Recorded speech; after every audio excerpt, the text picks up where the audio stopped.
النهارده انا جايه لكم بالدليل علشان اثبت لكم ان الملوخيه اللي احنا خزناها مع بعض الورق احلى من الملوخيه اللي بتتباع جاهزه فروزن في السوبر ماركت.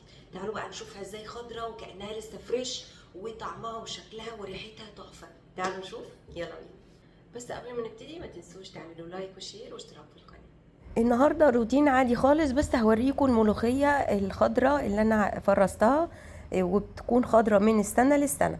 اول حاجه بقى انا بوريكم انا بعمل الفراخ ازاي. الفراخ طبعا تكون مغسوله كويس قوي، وانا جايباها من قبلها ومطلعها من الفريزر علشان تسيح، وبعد كده او تفك يعني، وبعد كده بعمل لها تتبيله عشان يكون طعمها حلو. بصلايه مبشوره صغيره كده، وحطيت عليها ملح وفلفل وكمان حبهان مطحون، وبحشي كده الفرخه من جوه. وبعد كده هكتف الفرخه، وفي الحله دي حطيت حته زبده كده حلوه، وكمان ورق لورا وبصلايه، وبشوحهم مع بعض كويس. وبعدين هنزل بالفرخه اشوحها من كل ناحيه. وقبل ما بشتغل بكون حاطه حله على النار فيها ميه، لو انتوا شفتوها في بدايه الفيديو، علشان تكون الميه مغليه، واحط الميه على الفرخه على طول. هنزل بقى بالفرخه هشوحها. وعايزه اقول لكم ان انا هعمل النهارده رز ابيض. فرح بالذات ما بتحبش الرز الابيض ساده، بتحبه بشعريه. انا لا يمكن اكل ملوخيه برز بالشعريه، بصراحه بالنسبه لي ملوخيه رز ابيض، وممكن اكلها كمان بالعيش، انما الرز بالشعريه ده مع اي حاجه تانية ما عدا الملوخيه. الملوخيه دي مقدسه بالنسبه لي. انا بقى حطيت الفرخه وسبتها علشان تتشوح، وبعد كده هقلبها. وبعدين احط بقى عليها ميه سخنه، واحط عليها شويه ملح وشويه فلفل، واغطي عليها بقى واسيبها تستوي على نار متوسطه. بس انا دلوقتي حطيت الميه زي ما قلت لكم، الميه المغليه اللي انا دايما بغليها لما اكون بعمل لحمه او فراخ. ولو ان في ناس بيقولوا ان بيتحط ميه بارده، فانا مش عارفه بقى، مش عارفه، انا بعمل كده على طول. قولوا انتوا بتعملوا ايه في التعليقات، بتحطوا ميه بارده ولا ميه سخنه؟ حطيت ملح وفلفل، وهغطي الحله واسيبها بقى تستوي. وتعالوا نشوف الحاجه اللي انا هعملها بعد كده. عايزه بقى اقول لكم على اهم حاجه. ماما كانت بتعمل لنا بصراحه يوم الملوخيه، بتعمل لنا حاجه انا اول مره اعملها من يوم ما اتجوزت. كانت بتعمل دمعه. فالدمعه دي ليها صلصه يعني، كانت بتعملها بتومه كده، بس انا حطيت حته زبده فاتحرقت مني شويه، وبعدين نزلت بالتومه. وبعدين هقوم حاطه بقى عليها الصلصه، او ممكن عصير الطماطم وملح وفلفل وخلاص. و... ودي بتكون بقى الصلصه اللي جنب الملوخيه. انا مش عارفه بصراحه انتوا يعني عندكم كده ولا لا. احنا متربيين على كده، بس من يوم ما اتجوزت عمري ما عملتها. ماما بقى كانت في اخر اليوم الله يرحمها، كانت بعد ما ناكل تقوم حاطه الدمعه على الملوخيه وتسيبها بقى. كان بيبقى طعمها حلو وكل حاجه، بس برضو يعني ما كنتش بحب الملوخيه تحط عليه حاجه. فانا لما كنت باكل الدمعه بالملوخيه دي، اقوم جايبه شويه الرز. انا هوريكم في اخر الفيديو وشوفوه. بجيب شويه رز، وجنبه بقى طبعا حته فراخه، واقوم حاطه الملوخيه، وشويه الدمعه دي بحطها على رز تاني يعني، مش على الملوخيه نفسها. واقعد اقلب كده، واخد حته من دي على حته من دي واكل بقى. اخواتي كانوا بيحطوا تقريبا ملوخيه والدمعه على الرز ويقلبوا وياكلوا. تعالوا بقى اوريكم الملوخيه بتاعتنا بعملها ازاي. حطيت كوبايه ونص من الشوربه، وحطيت تومه كده مفرومه، وهسيبها تغلي على النار. وفي ساعتها بقوم مطلعه في نفس الوقت اللي الشوربه بتغلي فيه، بقوم حاطه الملوخيه وهي متلجه كده يا جماعه، زي ما انتم شايفين. بحاول ان انا اكسرها كده وافتفتها، وبعدين احطها في الكبه. ما تنفعش في الخلاط يعني، انا ما جربتهاش في الخلاط. انا بعملها بالكبه بدون اضافه اي حاجه، بدون اضافه شوربه ولا ميه ولا اي حاجه. بتحطيها كده اهي كده اهو وبعد كده بتبتدي تخلطيها وتفتفتيها بقى وتخليها مخروطه، زي تبقى بالظبط زي المخروطه بالمخرطه. تعالوا بقى نشغل الكبه بتاعتنا. بصوا، يلا بينا. تتفرم في ساعتها، وفي الوقت ده انا حاطه الشوربه على النار، وحاطه كمان جنبي كوبايه الا ربع كده كمان من الشوربه. وانا كنت فاكره ان الملوخيه دي، بصوا يا جماعه اللون، بصوا كانها لسه مخروطه دلوقتي وكانها فريش. في ناس بتقول لي اسوأ طريقه، والله العظيم انا مجرباها بقالي سنين سنين سنين طويله جدا جدا يعني، من تقريبا من قبل، من بدايه ما فتحت القناه. شايفين الشوربه؟ حطيت بقى فيها الملوخيه وهي بتغلي كده، وبعد كده هتقلبيها بالسباتيولا او بالمعلقه. لقيتيها تقيله، زودي شويه شوربه كمان. لقيتيها تقيله، زودي برضو شويه شوربه كمان.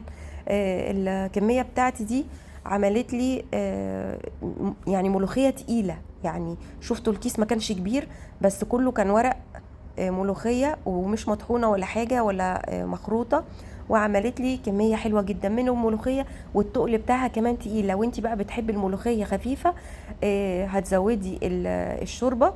بس شوفوا انا عايزاكم، بس هي لسه ما غليتش، لما يعني اول ما تبتدي تغلي هتطفي عليها. مع التقليب هتلاقي ان المطه بتاعتها كانها لسه بجد فريش. انا بس عايزه اشوف الناس اللي بيقعدوا يقولوا لي افشل طريقه وبتسود وبتمرر، ولا بتسود ولا بتمرر، وكانها والله معموله لسه مخروطه طازه. شايفين اللون، شايفين القوام، شايفين الجمال، شايفين الحلاوه، شامين الريحه. هدوق بس الملح بتاعها. وتعالوا بقى نعمل التقليه بتاعتها.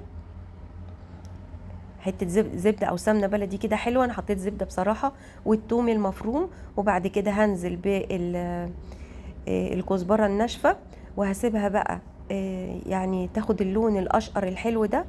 وبعدين هنزل بالملوخيه عليها.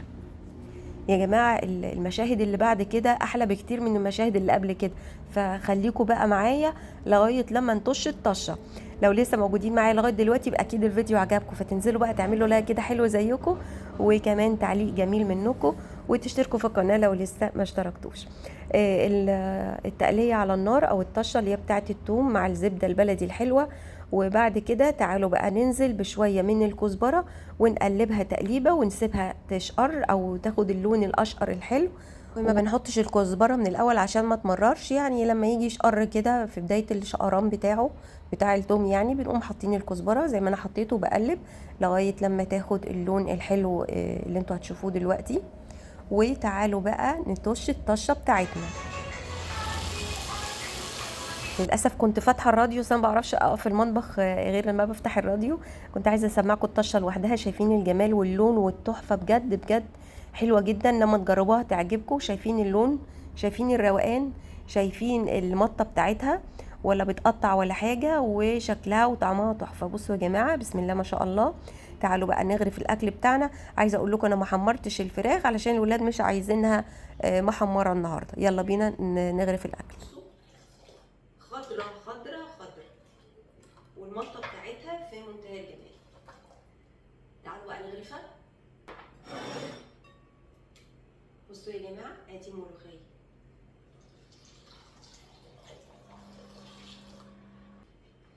الصلصة بتاعت مامتي.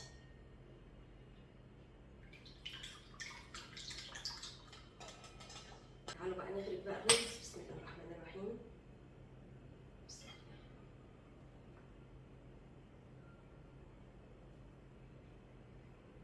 تفتكروا ان الفيديو كده خلص؟ ده انا لسه هقول لكم على طريقه تخزينها، انا خزنتها ازاي عشان تسالوني.